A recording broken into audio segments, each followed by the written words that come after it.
Hello viewers. ఇంకా పాలు పొంగల్ పెట్టుకునే టైంలో పాలు పొంగిన తర్వాత బియ్యం అయితే వేసేసుకున్నానండి. సో, మా యోగి కూడా నాతో పాటు కూర్చొని మొత్తం పూజ అంతా చేసుకుంది. మనకి ఏంటంటే స్టవ్‌ల మీద అలవాటయ్యి ఈ ఆవు పిడకల మీద వండడం అనేది అలవాటు ఉండదు కదా!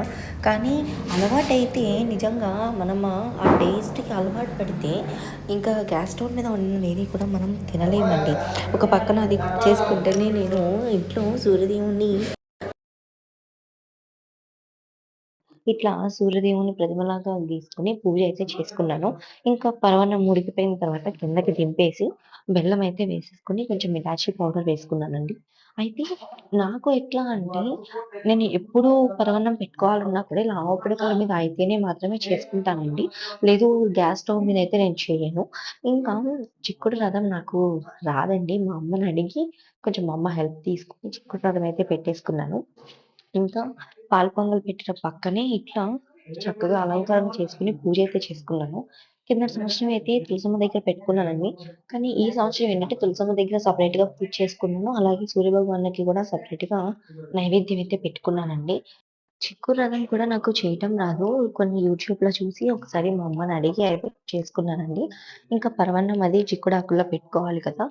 యూజువల్లీ నేను ముందు రోజు చిక్కుడాకులు తెచ్చుకొని నీట్‌గా శుభ్రంగా కడుక్కొని ఇంకిట్లా సూర్యభగవానికి పూజ అయితే చేసుకున్నాను. మా యోగి అయితే అటు ఇటు తిరుగుతూ ఉంది. నేను పూజ చేసే టైంకి నేనెక్కడైతే పూజ చేశానో అక్కడ నెమ్మదిగా మాకు సూర్యకిరణాలయితే పడిపోతూ ఉంటాయండి. అది చాలా హ్యాపీగా అనిపించింది. నా పూజ మొత్తం కంప్లీట్ అయ్యే టైంకి అక్కడికి సూర్యుడైతే వచ్చేస్తాడండి. ఇంకా ఇలాంటి పూజలప్పుడు మాత్రం నేను మడికట్టు కట్టుకొని నైవేద్యం అది ప్రిపేర్ చేసుకుంటూ ఉంటాను. ఇంక మా యోగి కూడా నాతో పాటు చక్కగా కూర్చొని సూర్యదేవునికి పూజ, అలాగే నైవేద్యము అంతా కూడా చూపించిందండి. ఇలా సూర్యదేవునికి పూజ చేసుకుంటూ లోపల దేవునికి గూడా నిత్య దీపారాధన చేసుకొని వచ్చేసాను. ఇంక మా యోగి చూసేసారు కదా!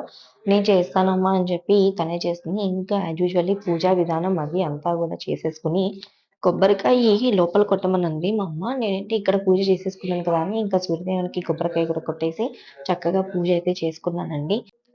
రథసప్తమికి నోములు పట్టుకునే వాళ్ళు గూడా పట్టుకుంటారు గదా! కానీ నేనైతే ఈ సంవత్సరం ఏ నోములు నోచుకోలేదండి.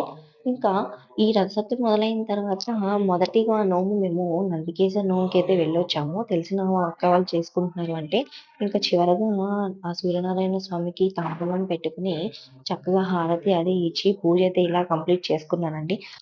ఓం నమో సూర్యదేవాయ నమః. ఇంకా ఆ స్వామివారికి కర్పూరం వెలిగించేసి నైవేద్యం అయితే చూపించి మా పూజని ఇట్లా అయితే పూర్తి చేసుకున్నానండి.